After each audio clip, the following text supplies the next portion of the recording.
Fala galera, estamos começando mais um Sempocast. Eu não sou Fire, como vocês puderam notar. E esse Sempocast 34 foi uma eleição feita por vocês, queridos ouvintes. E é sobre Ultraman. Então, fiquem aí com esse Sempocast pela primeira vez, eleito pela audiência do Sempu. Muito obrigada a todos que votaram e participaram. Alexandre Nagado, Fire, Mozendia e Ultraman.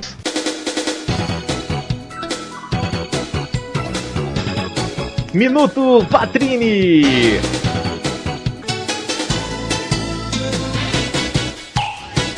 Olá, pessoas queridas do meu coração, tudo bem com vocês? Comigo tá tudo ótimo. Como vocês podem ver, eu não consegui participar nem da leitura de e-mails. A faculdade e a monografia estão realmente tomando o meu tempo, mas, como não poderia deixar de ser, eu participei da edição deste cast muito bom, que é o resultado da nossa eleição pelo site e é o resultado de um bate-papo super legal com o Alexandre Nagado. Mais uma vez, eu só tenho elogios a fazer a ele, não conheço pessoalmente, nem conheci, nem pela voz, nem conversei, mas pelo material que a gente teve de resultado, realmente só pode ser uma pessoa muito inteligente, e ele ajudou a gente a falar sobre o Ultraman, que é um assunto que a gente não domina muito bem, conhece um pouco, mas não tem um domínio como o dele, e como vocês vão poder perceber, ele sabe muita curiosidade, sabe muita coisa legal, sabe muito detalhe, desde o primeiro, desde o começo. Então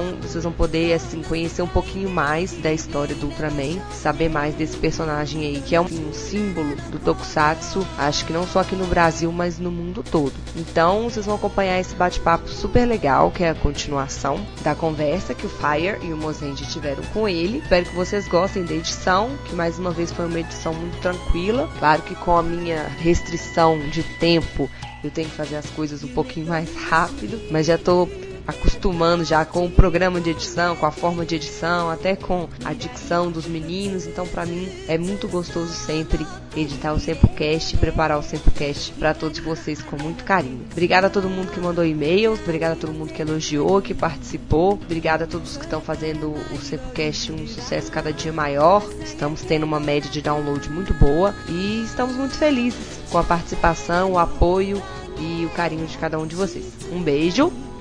E fiquem ligados para o próximo Sempocast. E como essa parte do programa é uma parte feminina, nós vamos ouvir uma mensagem de voz especial da Tati. Olá, galerinha do Sempu. 4 anos, hein? Aposto que a festa será super. Infelizmente não poderei comparecer, mas vou tentar acompanhar pela Rádio Tokusatsu. Quero deixar registrado os meus votos de feliz aniversário. Que a energia de vocês renove-se a cada dia e que o astral seja sempre sublime. Obrigada por tudo, pois sem essa equipe de guerreiros, o mundo Tokusatsu não seria o mesmo. Curtindo as novidades daqui. Os casts estão cada vez melhores. Continue assim. Logo em breve mando um e-mail. Um abração para vocês. Arrasem e muito, muito sucesso. Beijos da Tati. Muito bem, vou começar essa parte dos Ultras com uma pergunta que uma vez um cara me falou isso e eu queria ver seu ponto de vista, Alexandre. Um cara falou assim pra mim: cara, Ultraman é o super-homem japonês. O que você acha? Olha, concordo. Você concorda? Em vários aspectos. Eu diria que ele até transcende pro japonês o que é o super-homem pro americano? Pro americano, é. Entendi. É assim, Alexandre, como é que surgiu a ideia de fazer o Ultraman? Você sabe como é que foi, assim, o processo de criação, a ideia? Então, eu sei por ler em revistas e livros. Exato. Né? Começou com o diretor de efeitos especiais Eiji Tsuburaya, que montou ele trabalhava na Toho, trabalhou no primeiro Godzilla, fez vários filmes, Mostra, Rodan. Os filmes do Mostra também são dele. Sim, efeitos especiais. Entendi. Geralmente ele fazia o design do monstro também. Em 63 ele montou a produtora dele. Em 66 ele fez Ultra Kill. Não, Ultra Kill, então, ele é da Torre ou não? Não, é da Tsuburaya. Ah, tá. Aí depois da Tsuburaya, ela se associou à Toei ou não tem vínculo nenhum com ela? Não tem vínculo. É uma produtora independente. Nasceu como uma produtora independente, né? Mas a Toei vê como concorrente? Não sei se tem esse conhecimento no mercado. Ou assim, a Toho briga diretamente com a Toei, tipo Globo SBT? Não funciona assim não. Não funciona, Eles não? são estúdios cinematográficos com divisões diferentes. Dentro de seu segmento, a Toei não tem concorrentes. Né? Uhum. Eles têm Kamen Rider e Super Sentai. Não tem concorrência direta, né, dele. Eles brigam pelos mesmos segmentos de mercado. Mas aí é como dizer que toda série de anime concorre com outra série de É anime. impossível, né? Na verdade, estão todos brigando, todos eles brigam pela audiência do público. Uhum. Não é briga de emissoras de TV daqui, é totalmente diferente. Porque são produtoras, não são canais, hein? Sim, e voltando ali na criação dele, assim, eu não sei se... Então, o Ultra Kill, Uhum. ele segue muita influência do Além da Imaginação. A música tema é totalmente calcada no Além da Imaginação, o espírito das histórias. A diferença é que tinha um monstro por semana. Sempre tinha um pretexto para que algum monstro aparecesse. Isso fez muito sucesso e ele juntou os monstros do Ultra Kill com um super-herói. Ele era em preto e branco, né? Ultra Kill foi. Foi. Só o Ultra Kill foi em preto e branco? Sim. É, Ultraman já é colorido, isso mesmo. Foi o segundo seriado colorido da TV japonesa. Olha Né? só. Primeiro foi o Vingador do Vingador. Espaço, Goldar. Uma semana antes, praticamente. Entendi. Os Vingadores do Espaço tem algum vínculo com o Ultra Kill? Não, nenhum. A Vingadores do Espaço veio bem mais pra frente, me equivoquei. Não, o Vingadores do Espaço começou a ser exibido cerca de uma semana ou 10 dias antes do primeiro Ultraman. Então pegou o finzinho do Ultra Kill, mas nem foi uma série concorrente. Entendi. Uma coisa que eu acho interessante, o Ultraman ele tem sequência 100%. Não é que nem outras séries que tentam fazer sequência, não. O Ultra Seven é a sequência certinho do Ultraman, o Jack, o Ace e assim Não. Quando foi criado, o Ultra Seven era uma série independente. Ele não havia o conceito de família ou irmandade Ultra. Apesar de no último episódio do primeiro Ultraman aparecer o Zoff, só fica claro que eles têm uma raça de guerreiros espaciais, mais nada. Não faz mais nenhum vínculo. Ultra Seven seria uma série independente e aí no regresso de Ultraman que ficou estabelecida a ideia da família Ultra. Ô Alexandre, a história do Ultra Kill e do Ultra em geral, ela tem algumas coisas muito assim de ecológico também, não tem? Às vezes sim. Você acha que é uma tendência assim lá a falar de coisas de ecologia, que eles são muito ligados lá, né? Você acha que é normal, é recorrente nas séries? Eu não creio que eles sejam muito ligados. Há uma consciência maior por parte dos empresários hoje em dia. Ah, entendi. Mas não diria tanto a nível de população. Entendi. É importante a gente lembrar que tudo isso aí, que a gente fala de monstros de Tokusatsu, existe por causa do Godzilla. É verdade. E o Godzilla, apesar da ideia do monstro gigante ter sido copiada em filmes americanos da época anteriores ao Godzilla, qual foi o mote? Foi um monstro despertado por testes nucleares. Então era um protesto contra o uso da energia nuclear. Né? Lembrando que o Japão foi um país vítima de bombardeios atômicos menos de 10 anos antes do primeiro Godzilla. Tinha muito a ver com o momento que eles estavam vivendo, né? Sim, o medo, né, que a própria tecnologia do homem causasse a sua destruição. Então Godzilla tinha um lance de vingança da natureza. Claro, criando uma besta que viesse destruir tudo e todos, né? A própria tecnologia do homem criasse energia nuclear e a energia nuclear despertou um monstro que aí ia destruir. Essa ideia acabou vazando para muitas produções. Né? Entendi. Agora, quanto a uma série que falasse de ecologia, talvez o Spectreman. Spectreman mais que o Ultraman. Não, o Ultraman na verdade não fala sobre... assim, eu digo, fazer alguma referência e tal, né? Sim, é algo bem vago e bem pontual. E Alexandre, como é que foi assim a repercussão do Ultra Kill? Você sabe, na época fez muito sucesso ou as outras séries fizeram mais sucesso? Não, fez sucesso. Eu não sei sobre a audiência. Entendi. Do primeiro Ultraman, eu cheguei a ler que deu em torno de mais de 30% de audiência. Olha só. 30 a 40% de audiência. É uma coisa inimaginável. Dragon Ball Z no auge dava menos de 20%. Pois é. Então você imagina a audiência que o Ultraman teve. Todo mundo assistia. Aí depois veio o Hayata. Não, então, o primeiro Ultraman que deu essa audiência absurda. Entendi. Do Ultra Kill eu nunca li nada comentando sobre a audiência.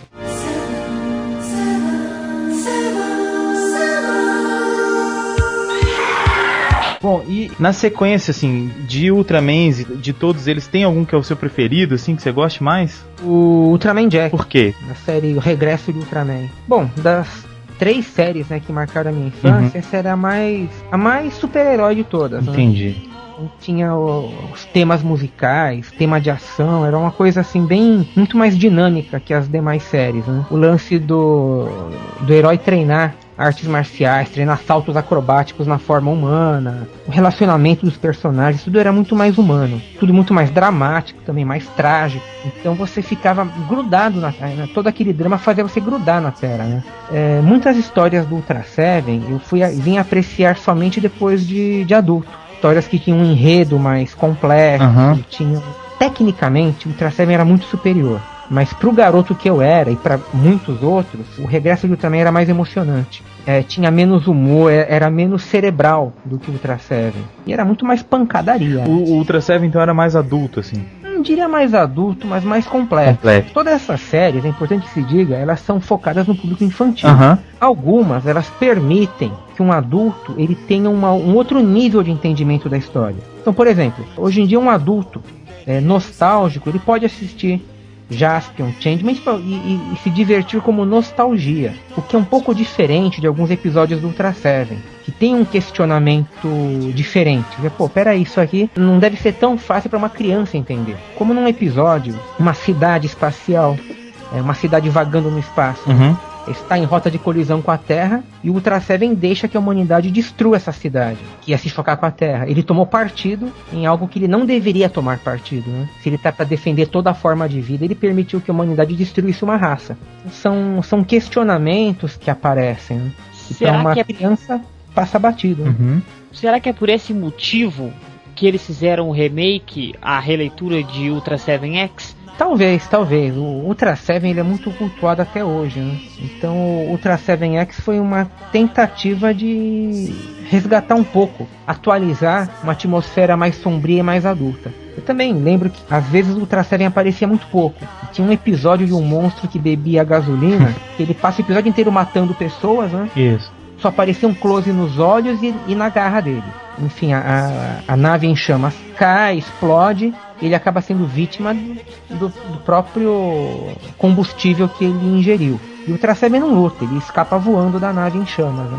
E nem chega a lutar mesmo, né? Nem chega a lutar. Esse é um episódio que ele é bem marcante porque ele se sustenta todo no suspense.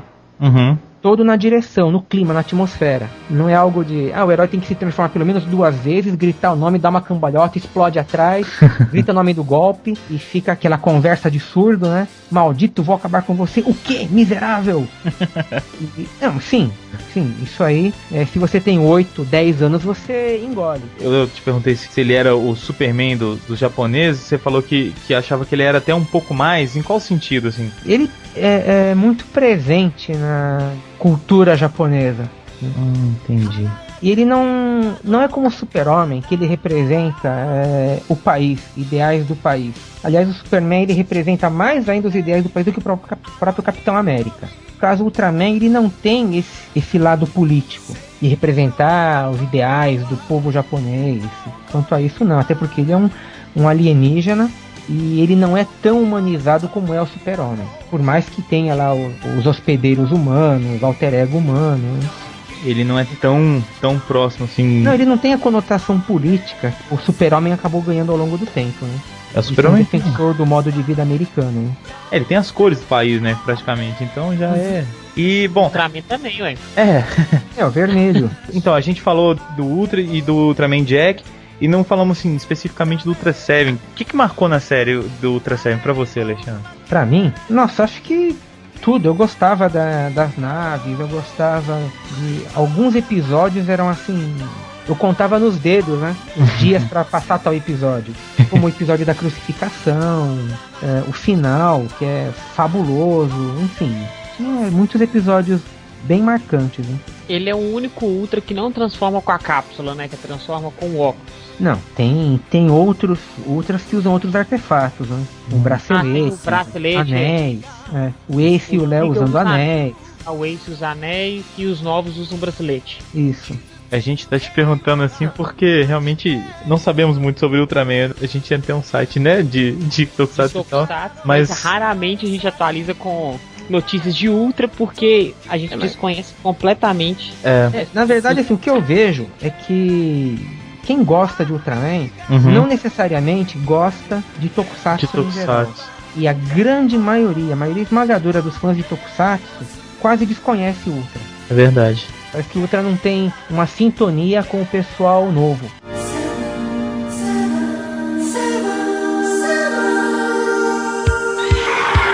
Uma coisa que eu sempre tive dúvida, ô Alexandre, o Ace, o Taro e o Taro, não sei como é que pronuncia certo. Taro. E o Leo também. Léo. Eles têm uma ligação mais junta do que as outras séries, esses três, ou não? Então, depois do regresso de Ultraman, que foi em 71, eles fizeram o Ace, e logo de cara já aparecem 5 Ultras, né? Pois é. O Ace e os outros 4 Ultras conhecidos já aparecem, então fica bem marcada a ideia de família Ultra. A partir do Ace, as aparições de outros heróis ficam bem frequentes, né? Então elas são séries, elas reforçam bem mais a ideia de família Ultra, né? Irmandade Ultra. Entendi. O Ace teve uma aceitação boa no Japão, você sabe? Sim, teve. Tanto que foi seguido direto pelo Tarô. Bom, e aí a gente tem produção de Ultraman até hoje, assim, né? Teve alguma época que o Ultraman deu uma caída maior, assim, a franquia Ultra? Então, depois do Ultraman Léo, terminou em 75, né? Isso. 74 e 75. Não teve série Ultra depois. Nessa época, os Kamen Riders e o Go Ranger, né, o primeiro Sentai, eles já chamavam muito mais a atenção do público e os Ultras ficaram meio sumidos, né? Entendi. Alguns especiais foram feitos, mas série Ultra mesmo voltou só em 80, com Ultraman 80. Uma série bem produzida e tal, mas que também não teve sequência. Entendi. Foram o quê? Quase 5 anos sem Ultra, então? Isso. E por que você acha que teve esse... Não, teve especial de TV, teve longa-metragem, mas na televisão, seriado, só o Ultraman 8. E você acha que aconteceu assim por causa de aceitação mesmo? Do pessoal tava buscando outras séries, dessas séries que estavam surgindo? Ou pro pessoal dar uma esfriada, deixar passar um tempinho? Como é que Não, foi muito mais ligada a baixa audiência. Outros concorrentes, né? Aí desse 8 foi depois só em 90 ou não? Não, teve o Ultraman USA, longa-metragem em anime, coproduzido com a Hanna-Barbera. Isso em 87, se não me engano. 87. Mas série, live action, mesmo Tokusatsu, veio só em 90 com Ultraman Great. Foi a coprodução com o estúdio australiano, né? Isso. Na década de 80, australianos... O elenco todo australiano. E ele chegou a passar no Japão ou não? Saiu em DVD. Nem tinha DVD, saiu em vídeo, nem VHS. E depois passou em TV. Mas também não teve muita repercussão, né? Vale lembrar que na década de 80, a Tsuburaya tentou se manter fazendo especiais de cinema. Da família Ultra. Isso. Inclusive o Ultraman Story, que contava a infância do Tarô, né? É verdade. Tem um documentário que chama Kamen Rider Ultraman, ele foi feito em parceria com a Toei? Sim, Kamen Rider vs Ultraman foram 3 especiais, né, em vídeo. Os primeiros 2 eram documentários, né? O terceiro, ele é também um documentário, mas ele tem entrevistas com atores, com diretores. Tem entrevista com o Shotari Shinomori, o criador dos Riders. Tem entrevista com o Koji Moritsugu, Ultra Seven. Foi de 93 essa produção? Isso, 93. E no final tem um curta-metragem de 10 minutos em que o primeiro Rider e o primeiro Ultraman se unem contra monstros, né? Que bacana. Eu não tive. Inclusive super bem produzido. Vale a pena assistir, procurar? Sim, vale a pena porque é extremamente bem produzido e bem divertido, Alexandre, e quando que chegou nos Estados Unidos? Foi mais ou menos na mesma época que chegou aqui no Brasil? Ou não? Foi antes? Foi mais ou menos na mesma época. O primeiro Ultraman chegou no final dos anos 60, começo dos 70. E aí foi exibido na sequência... Assim, Ultra Kill também foi exibido no Brasil. Depois Ultraman, Ultra Seven. Alguns anos depois o regresso de Ultraman, né? E lá Eliana Utiga. Sim, mas aí a gente já tá falando de 98. 96. 96 foi lá, 96 foi lá, mas aqui foi 98 pra 99. Se não me engano, isso. Mas é importante falar que no Japão o Tiga foi meio uma ressurreição da Tsuburaya na TV. Eles haviam lançado em 95 Ultraman Zeart para cinema. Teve uma repercussão boa, tanto que em 96 teve o segundo longa-metragem dele. E aí teve o Tiga. Que o Tiga foi um divisor de águas, né? A partir do Tiga que a franquia Ultra renasceu mesmo. Aí foram quase uns 4 anos de série direto ou não? Assim, depois o Tiga teve o Dyna, Gaia, o Neo. O Gaia já foi seguido do longa-metragem Odisseia Final do Tiga. Teve os especiais em vídeo do Tiga, Dyna e Gaia. A série do Neo veio em seguida, durando um ano, né, um episódio por mês. Período bem produtivo da Tsuburaya. No ano seguinte já veio o Ultraman Cosmos na TV. Passou na TV também. Sim, teve 3 longas para cinema, na verdade 4, porque um dos longas teve 2 versões, né? E a série de TV, que foi a mais longa da franquia, né? Sim, eu andei dando uma pesquisadinha antes pra gente fazer, mas pouca coisa. E eu achei esse negócio chamado Ultra Kill Dark Fantasy. Você sabe o que é? Eu fiquei em dúvida. É uma série feita para retomar elementos da série original. Seria meio que recontando a série original ou não? Não, novas histórias. Novas histórias, mas com alguns elementos. Mas tem participação do elenco original. Ah, que bacana. Isso acho que foi no 2003, se não me engano. Foi uma série curta, acho que 12 ou 13 capítulos, né? Lá no Japão, só abrindo um parênteses, tem um mercado para séries tokusatsu para público adulto. Geralmente exibição 11h30 da noite, meia-noite. Ah, é? E são sempre séries curtas, de 12 e 13 capítulos. Olha, não sabia. Mas assim, cinema ou em casa mesmo, uma programação na TV? TV mesmo. Olha, voltadas só pro público tokusatsu adulto. Isso. Que bacana. Fantasy, Ultra 7R, se for procurar o horário de exibição, era bem tarde da noite. Então tem algumas séries que são produzidas assim. A série Vecker D2. Vecker Sigma, Vecker D2, né? Isso. Também foi para horário noturno. Se não me engano, Voice Lugger também, baseado num Sentai não oficial do Shotaro Shinomori. Tem um mercado para isso, viu? E tem uma aceitação boa, né? Tem bastante gente que assiste, que gosta e que busca. Parece que sim, né? Tem até uma série bem curiosa de alguns anos atrás, Panchani, que era imaginando que uma heroína tipo Patrine ou Sailor Moon, depois de salvar a Terra na adolescência, casa, tem filho e lá pelos seus 30 anos é chamada de volta à ação. Olha, e aí, ela vai Eu não acompanhei essa série. Ah, tá, entendi. A premissa eu achei bem divertida, né?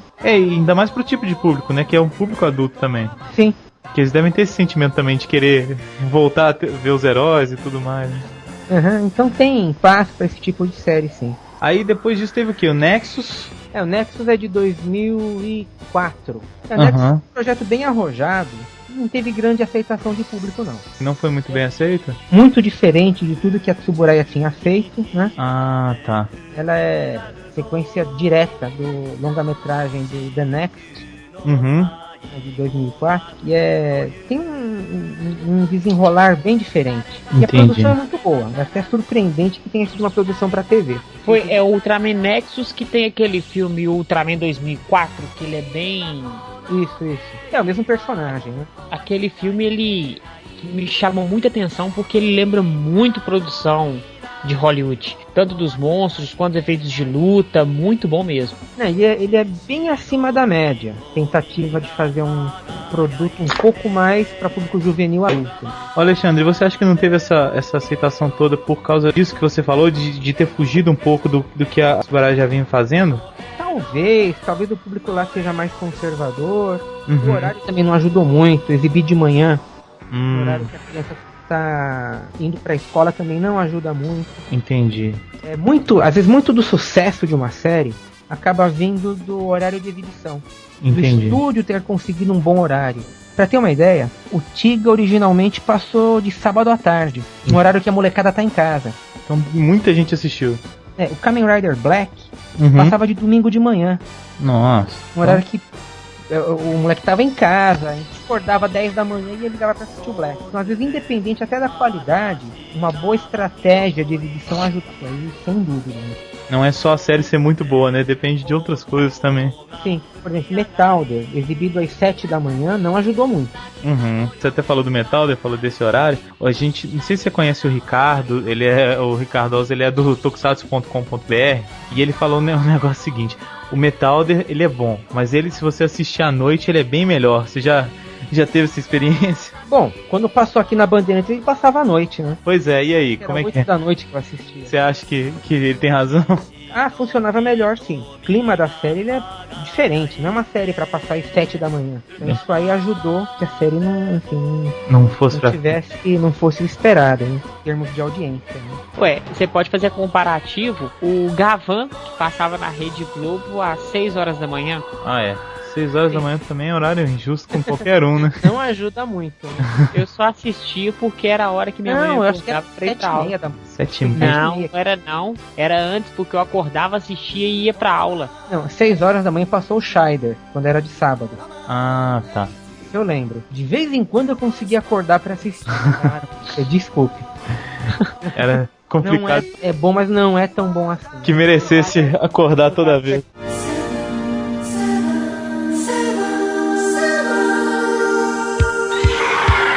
Bom, aí a gente teve depois do Nexus o Max, não é isso? Sim. Max. O Max, ele foi bem a resposta da Tsuburaya. Uhum. Criar. Entendi. Voltou mais daquela coisa tradicional. Os monstros clássicos de volta. Deram um jeito de colocar o Susumu Kurobi no elenco fixo. Ele como um oficial das Forças Armadas. Na verdade, ele e a Fuji, a Hiroko Sakurai, que também aparece com um papel fixo na série. Ela, provavelmente, essa série teve mais aceitação do que a Nexus, né? Eu não tenho muita informação da época, viu? Entendi. Mas eu acho que a trazer os monstros de volta e os atores deu tanto certo.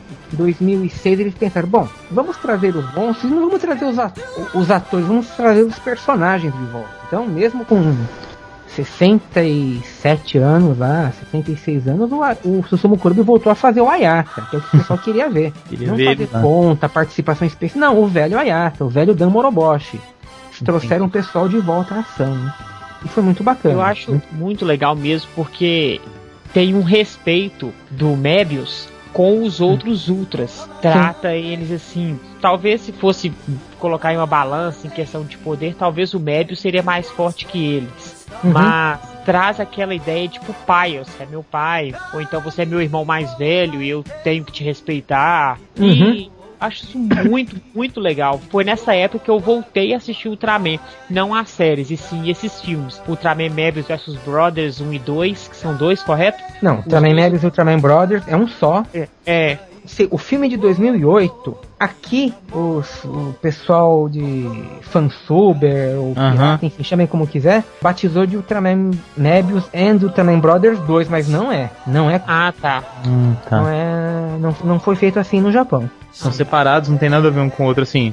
Não, tem porque o personagem Ultraman Mebius segue a cronologia do Mebius. Entendi, mas não foi feito assim com a intenção de ser parte 1, parte 2, né? Não, nem um pouco. Tanto que se assistir o filme é completamente diferente. O Mebius vai parar numa dimensão onde os Ultras são pessoas comuns, né? Entendi. Tanto que ninguém conhece ele, né?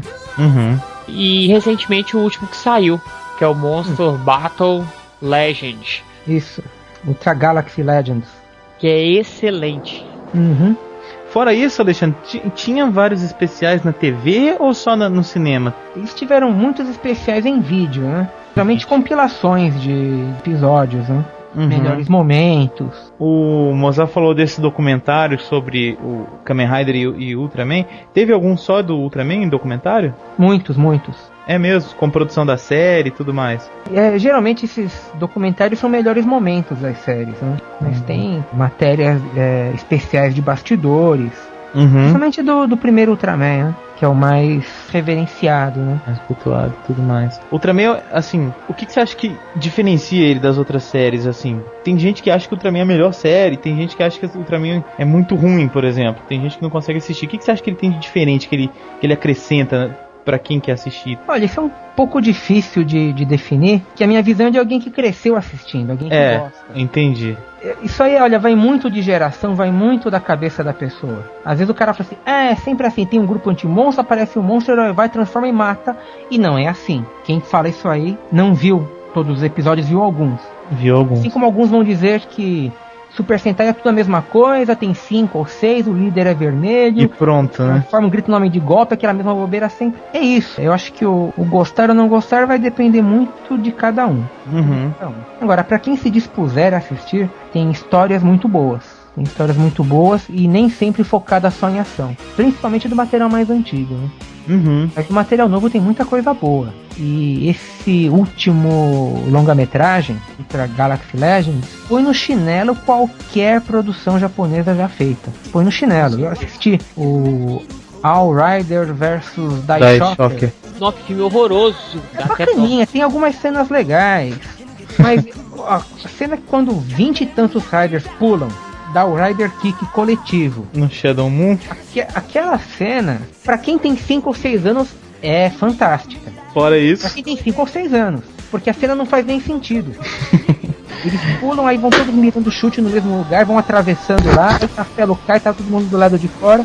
Se você tem 5, 6 anos, os cortes de cena funcionam perfeitamente. Fora isso, você faz careta, não tem como. Não tem, a gente realmente estava na expectativa para assistir esse All Riders vs Daishocker e foi meio que uma decepção pra gente, mas valeu por ver os caras juntos, né? Não, e também uma decepção extra, a Toei fez uma coletiva de imprensa do filme e junto o Tetsuo Kurata. Você imaginava que ele tivesse uma participação efetiva no filme. Claro. Ele aparece de relance desejando boa sorte no final. Pô, né? Acho que é chamar o público de bobo. Não tem outra explicação. É verdade. Ele carrega 2 episódios do Decade nas costas, mas no filme ele passa batido, assim como o ator que fez o Agito.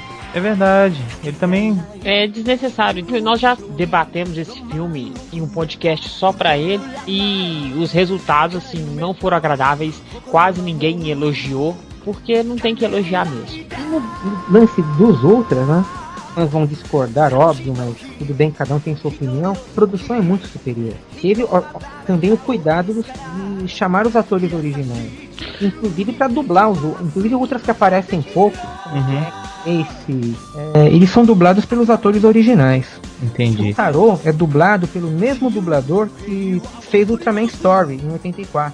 O cara é a voz oficial do Tarô desde 84. Então sempre foi ele, né? Quando aparecia era ele, né? Sim.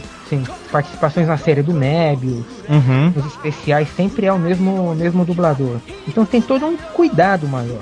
A participação do Dan e do Ayaka também, que apesar de pequeno é muito importante no filme. Então tem todo um senso de respeito. É isso que eu ia falar, dá um senso de reconhecimento, né, pros atores que já foram ultras, que já viveram isso. Sim, posso dizer que esses daí, eles roeram o osso. Porque eles não ganharam bem fazendo as séries. Enfim, foi um trabalho a mais pra eles. Eles nunca ganharam participação na venda de bonequinhos, mesmo que tivesse a cara deles. Eles não ganhavam? Não ganhavam. Entendi. E de repente tá ali estrelando um filme com distribuição mundial da Warner. O cara acaba tendo um reconhecimento de carreira. Sem falar que hoje em dia, para esses filmes, eles devem ser bem melhor pagos do que na época quando eles eram desconhecidos, né? Se eles gravarem que 10 minutos do filme já pagaram mais do que se eles tivessem gravado a série inteira. Na época, né? Não, isso eu acredito totalmente. Então eles puderam colher um pouco os frutos de toda a carreira, né? Não dá pra dizer o mesmo de alguns outros atores, né? É verdade. O Hiroshi Fujioka, o primeiro Rider, ele nem mesmo dubla o primeiro Kamen Rider no filme. Ele não tem nada, né? Não. Nossa, isso é ruim, né? Os fãs sentem a falta. E... acredito que sim. Eu acredito que sim, né? E o pessoal gosta disso, de quando a série traz de volta, faz esse reconhecimento que a gente tem falado aqui. Eu acho que é uma pena mesmo que não seja assim nas outras séries. Mas falando de Ultra, é legal que eles têm realmente esse cuidado, né? Essa preocupação. Eles têm tido. Talvez seja a única produtora que tem isso aí como política mesmo. Né? Não querer ficar reinventando a roda toda hora, né? E sempre foi assim, Alexandre? Você acha que... Muitas vezes eles tentaram começar do zero, realmente nunca deu certo. Às vezes vinham com produtos muito bons, mas que o público não aceitava bem. Mas eles tentaram várias vezes começar do zero. A franquia nunca deu certo. E até uma coisa interessante, o Ultra Seven ele teve especiais de vídeo nos anos 90 e no de 98 e 99 eles começaram a introduzir uma nova identidade humana pro Ultra Seven. Ah, é? Que é o Kazamori. E aí? Na série de 99, o Ultra Seven assume a forma dele e alterna entre o Dan Moroboshi e o Kazamori. Na série Ultra Seven de 2002, aí já não aparece o Dan, o ator, o Koji Moritsuga, só faz a narração dos episódios e o Ultra Seven é o Kazamori.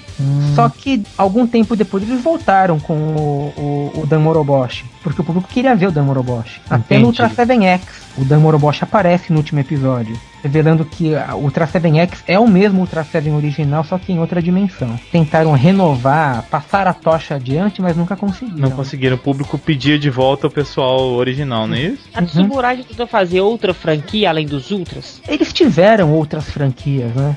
Por exemplo, o Jamborg. Jamborg foi uma tentativa, né? De se criar outra franquia. Teve o Jamborg Ace. No final aparece o Jamborg 9. E foi pra frente ou não chegou a... Não. Teve a série Mighty Jack, que era como se fosse um Esquadrão Ultra sem Ultraman. Olha. O Mighty Jack teve 2 séries. Enfim, teve algumas coisas, né? Pontuais que eles fizeram, né? Entendi. Mas franquia duradoura só os Ultras mesmo.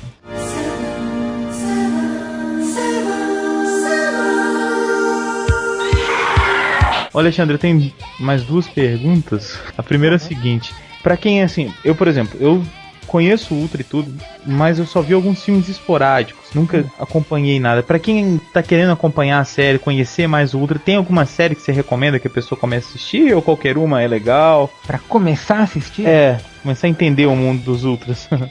Ultra Seven. Ultra Seven. Mais do que Ultra Kill? Ou... Sim. Entendi. Agora, se a pessoa gosta mais de ação, o Regresso de Ultraman. O Jack, né? Isso. Também dá pra assistir a do Nexus. Até porque o Nexus é independente, né? Ele não tem relação com o universo Ultra. Então dá pra assistir de forma independente. Uma coisa que eu quero fazer a ponta que eu acho interessante é que tanto no filme do Mebius quanto no outro filme, eles necessariamente você não precisa ter assistido as outras séries para poder entender o filme. O que é muito interessante, que você pode mostrar. Ajuda, viu? Ajuda. Não, ajuda, mas não é assim. Se você der pra uma pessoa que nunca assistiu, ela vai assistir e pode gostar do filme.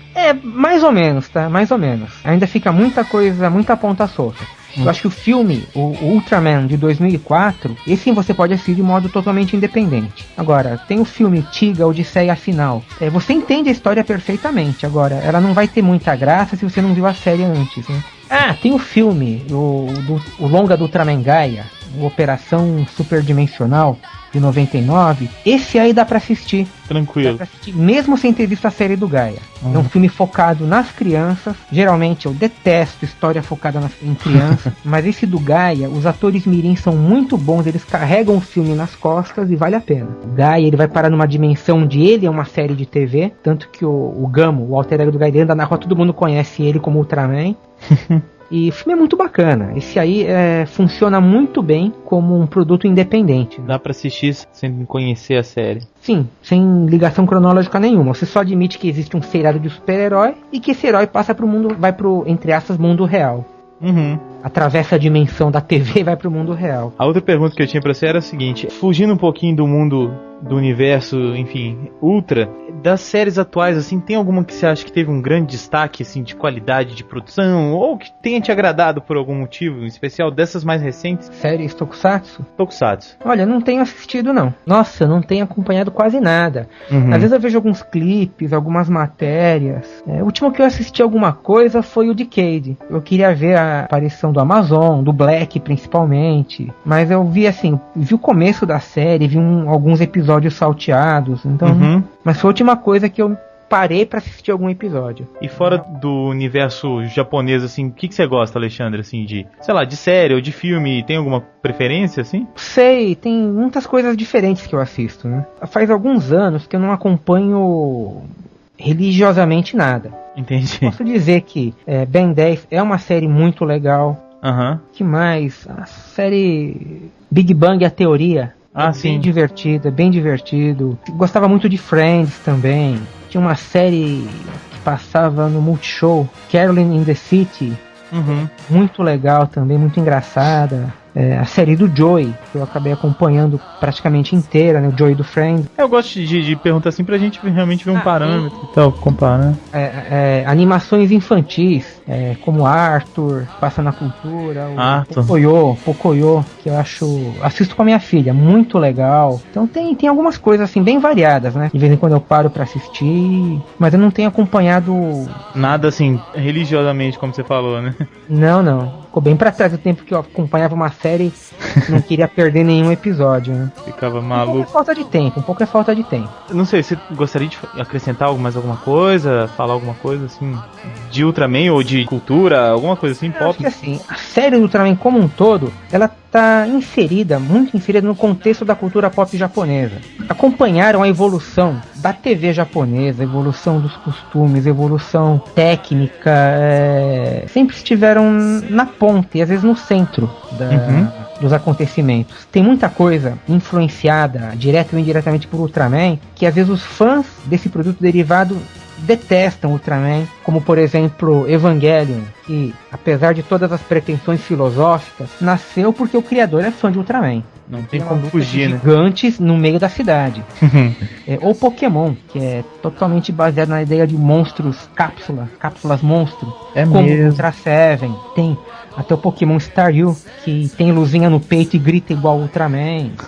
Então tem muito. O Dragon Ball, na primeira fase a Titi tinha um capacete que reproduzia os poderes do Ultra Seven, o bumerangue voador. Nossa, é mesmo. A joia na testa, que dispara raio. Urusei Yatsura, uma série da criadora de Rama e Inuyasha. A personagem Alamu é uma série de comédia, né? A Lamu dispara um raio igual o Wide Shot do Ultra Seven.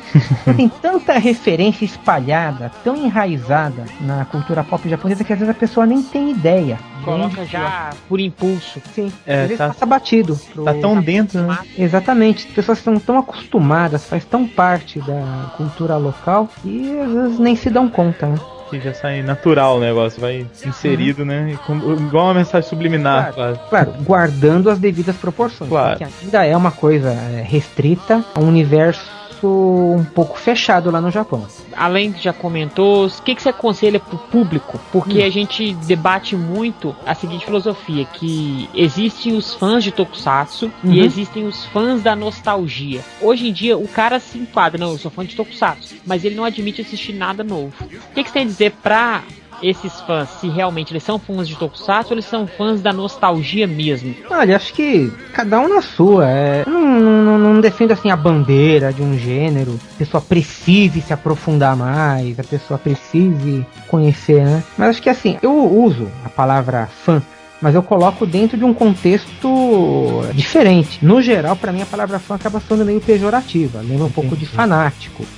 Geralmente, na mesma medida que a pessoa gosta de um produto, ela desdenha outro. Então eu vejo isso muito fãs de mangá e anime. Mangá e anime não é só pra criança. Então eles vivem reclamando, mas quando eles veem Tokusatsu, isso é pra criança retardada. E mesma coisa entre fãs de Tokusatsu. Ultraman é velharia pra tiozinho. Bom mesmo é Sentai e Rider. Então, sabe, eu acho que prefiro ficar fora, né, de discussão de fã. Você não tem noção de tanta discussão que isso dá, porque eu acho bobagem. Agora, tem uma coisa, né? Muitos fãs, eles dizem assim que eu sou fã de Tokusatsu, viva o Tokusatsu, não sei o que, mas na verdade eles estão falando de Sentai e Rider. Ou de nostalgia de Metal Hero. Grita o nome da transformação, grita o nome do golpe, faz pose, dá uma pirueta, cai e, sabe, eles acham que Tokusatsu não é isso. É verdade. Godzilla Gamera Ultra Kill Ultraman. Não, e brigam com você se você falar que, por exemplo, Godzilla é Tokusatsu. Você é louco, meu. Godzilla, Tokusatsu, não sei o que, mal sabe, né? Godzilla, quem que se transforma nele?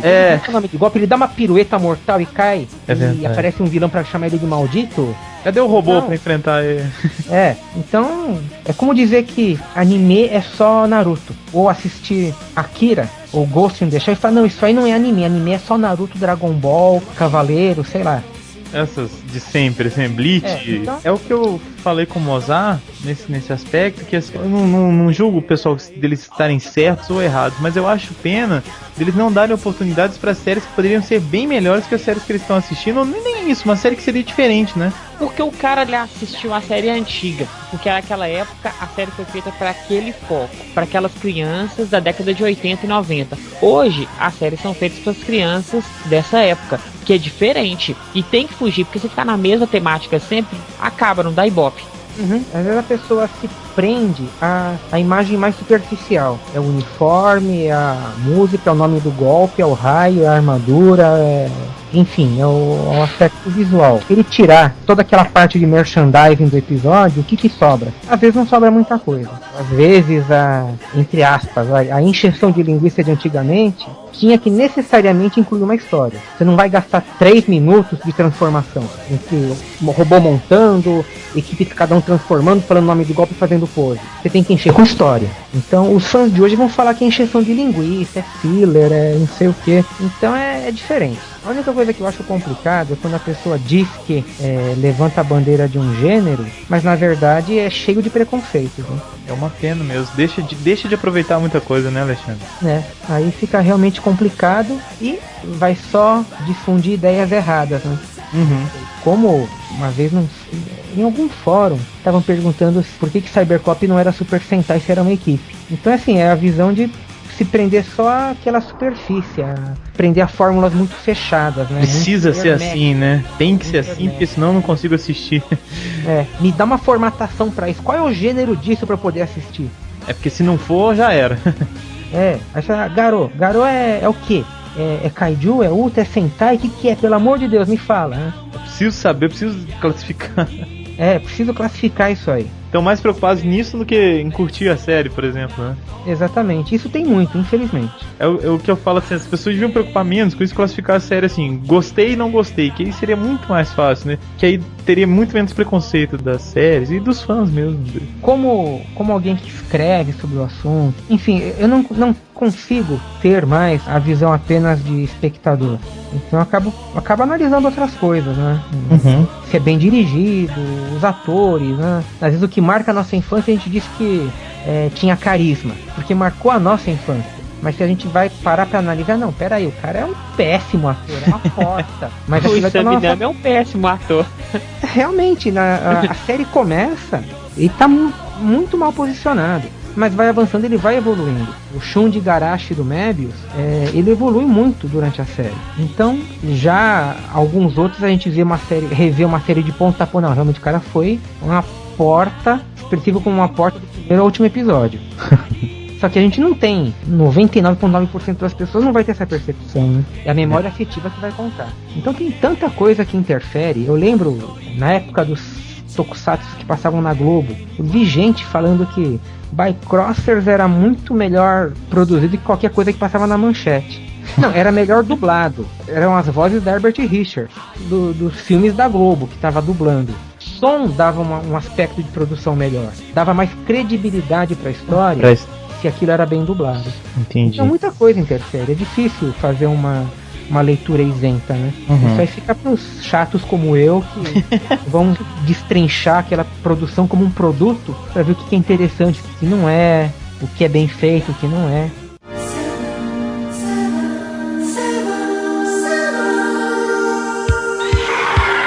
Ô Alexandre, você chegou a conhecer ou acompanhar produções fora do Japão, mais de Tokusatsu? Ah não, só de assistir. Entendi, nada de... De ver documentário, making off. E tem alguma assim que chamou sua atenção ou não? Pra falar a verdade, não. Não foi nada com... Eu acompanhava, na época, o Capitão Power. Tem uma influência óbvia de Metal Hero, né? É série... da onde? Americana ou não? Série americana. Passou na Bandeirantes, né? Não conhecia essa. Capitão Power e os Soldados do Futuro. Meio futuro pós-apocalipse e tal. Uns heróis com umas armaduras metálicas bem legais, né? Entendi. Façam uma sugestão, tá? Façam um sobre anime songs. A gente já fizeram. A gente fez um sobre Tokusongs. Agora, anime songs a gente ainda não fez, mas é uma boa também. Na verdade, essa palavra nem existe lá no Japão, né? Tokusong. J-Music que existe, né? Nem J-Music também, né? Não, o ocidental se refere à música japonesa como J-Music.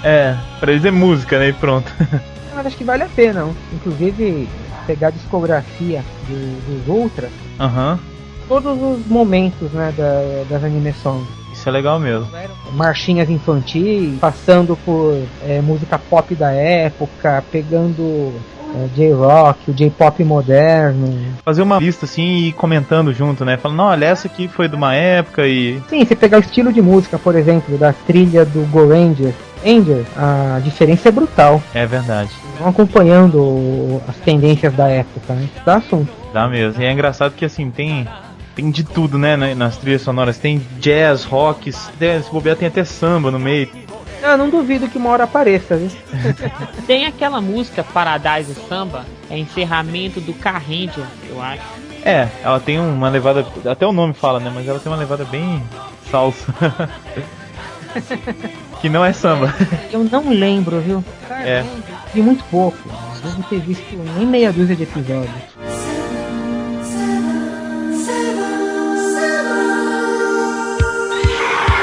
Bom, chegamos ao fim desse bate-papo com o Alexandre. A gente deu uma passada nos Ultras, mas realmente, se fosse falar aqui de cada série específico, né, Alexandre? Acho que a gente ia ficar umas 4, 5 horas. Não, dá um programa pra cada série.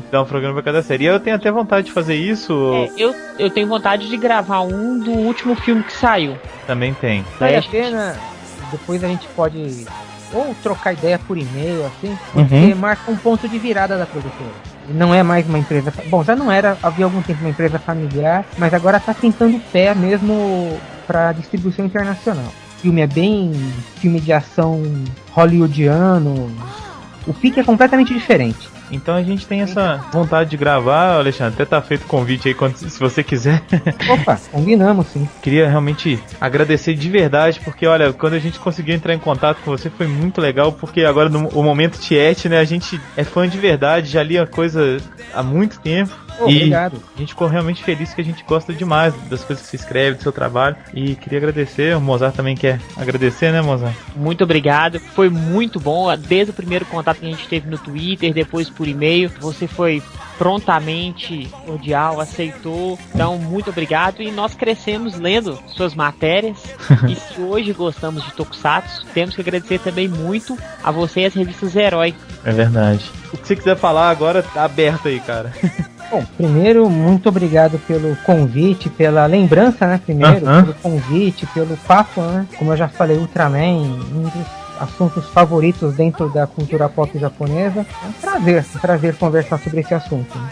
Beleza, faça o seu jabá de novo pra galera. Sim, bom, para conhecer meu trabalho fora, né, desse universo pop japonês, trabalho como ilustrador no meu site nagado.com, o blog Sushi Pop está no endereço nagado.blogspot.com, e para quem está no Twitter é só procurar por Ale_Nagado. Aí é só me adicionar, mandar uma mensagem, a gente troca uma ideia. Bacana. Alexandre, como eu já falei, você já tá convidado, cara, quando você quiser também divulgar alguma matéria de Tokusatsu, o Senpu tá de portas abertas pra você. O convite já tá feito, a hora que você quiser gravar com a gente de novo é só mandar um e-mail ou então a gente procura também, tá bom? Legal, obrigado. Obrigadão e até uma próxima vez, valeu mesmo. Até a próxima, valeu.